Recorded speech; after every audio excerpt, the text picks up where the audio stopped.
That morning, Thomas and Elis had no real plans. It was one of those weekends when you wake up, look at each other, and say, let's just go somewhere. No stress, no schedule, just a quiet adventure waiting to happen. So they packed a small bag, grabbed the kids, and drove toward Passau. The weather was calm, the kind of cool morning that smells like coffee and road dust. They didn't really know where they were heading, only that they wanted to explore. On the edge of the city, a huge building appeared, bright, open, full of glass and light. It looked like an indoor world of its own, part shopping center, part showroom. Perfect for wandering. Inside, the sound changed. That soft hum of air conditioning, quiet voices, footsteps on polished floors. Thomas slowed down for a moment, taking it all in. Ellie smiled. She loved places like this. The air smelled faintly of wood, fabric, and something new. That smell every furniture store seems to have. The first section they stumbled into was the massage chair area, and that's where everything started. A long row of chairs stood waiting, each one like a futuristic throne. Some were dark leather, others soft gray fabric. Screens glowed faintly, buttons blinked. The kids ran toward them first, of course, laughing, calling dibs on the one that moves. Thomas sat down, half skeptical, half curious. He pressed a button. Instantly, the chair came to life. The backrest tilted.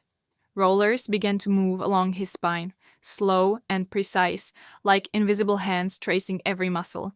He exhaled. Okay, he whispered. This is dangerous. I could live here. Alice laughed and sat in the one beside him. Her chair had a different rhythm. Gentler, more like a slow dance. She closed her eyes, her head leaning back, the faint hum of the mechanism blending with the soft background music. The kids couldn't stop giggling as their own chairs tilted and vibrated. One squealed when the calf pad started to squeeze, shouting, "It's hugging my legs." They spent a long time there, longer than they meant to. Time stretched out in that corner of the store. The world outside disappeared. There was just the gentle drone of the machines, the rhythm of breathing, the occasional burst of laughter when someone's chair suddenly reclined too far. Thomas tried at least 5 different models, each with its own personality. One felt firm and mechanical, another light and soothing. One chair even had built-in speakers that whispered ocean sounds. Ellis filmed a short clip catching Thomas mid-sigh, looking like he'd drifted into another dimension. "This," she said, "is the calmest you've looked in months." Eventually, Thomas sat up, blinking. "I think I lost track of time." Ellis smiled. "That's the point, isn't it?" Reluctantly, they stood up and continued walking. The store stretched endlessly ahead. Rows of sofas, beds, dining sets, all perfectly arranged like little apartments. Every corner looked like someone's home frozen in time. The kids darted ahead, playing quietly, touching textures, trying switches, whispering secret discoveries. But it was the kitchens that really caught their imagination. They turned into the section, and everything changed. The lighting softened. The air smelled faintly like new wood and stainless steel. It almost felt like stepping into a movie set, elegant kitchens of every shape and color, one after another, spotless and inviting. Alice walked ahead, running her hand along a smooth countertop. "Look at this one," she said. "I could cook here every day." Thomas grinned. "You'd need to kick me out first." The kids climbed onto the bar stools, pretending to be customers in a restaurant. "Mom, what's for dinner?" they asked, and just like that, the game began. Ellie slipped into character immediately. She opened a random drawer, pretending to pull out ingredients that weren't there. "Tonight," she announced in a dramatic voice, "we are preparing invisible pasta with imaginary sauce." Thomas joined in, grabbing a fake spoon and stirring the air in an empty pot. "A family recipe," he said seriously, "passed down through generations of invisible chefs." The laughter echoed through the section. The kids clapped and shouted fake orders. Thomas pretended to burn something, waving invisible smoke away. Elis leaned over the counter like a TV host introducing their signature dish. They moved from one kitchen to another, each one becoming a new scene: a cooking show, a family restaurant, a midnight snack bar. One kitchen had soft under cabinet lights that made it feel like an evening cafe. Another had sleek marble tops and looked so perfect that even pretending to cook there felt fancy. Everywhere they went, they played. They opened drawers, pretending to find secret spices. They peeked into ovens, gasped dramatically, and complimented the presentation of meals that didn't exist. The kids giggled so hard they could barely breathe. Elis's laughter filled the air, pure, unfiltered joy. They stayed there for ages, lost in their own world. At one point, Thomas leaned against the counter, catching his breath. "You know," he said softly, "if someone told me this morning that I'd be making imaginary food in a kitchen that isn't ours, I wouldn't have believed it." Elis smiled. "That's why it's fun. It's not about where we are, it's just us."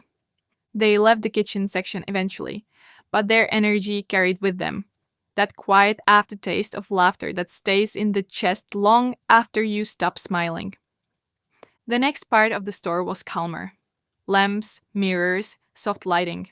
The kids walked more slowly now, tired but content.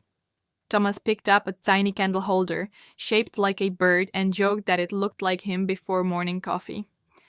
Elis laughed again, shaking her head. They stopped at a small cafe area for drinks. The kids had juice. The adults had cappuccinos. For the first time that day, everyone sat still.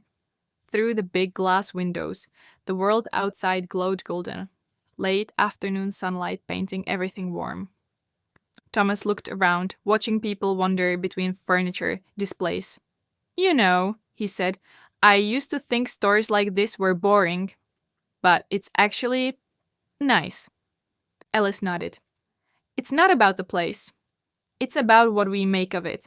There was something peaceful in that moment. The soft clatter of cups, the quiet hum of voices, the kids sipping through straws. Just a family in the middle of a big, bright building, content with absolutely nothing planned. When they finally left, the sky outside had turned a pale pink. The air felt cool, gentle. The kids were sleepy, still talking about the flying chairs and the invisible pasta. Thomas opened the car door, looked back at the building one last time, and smiled.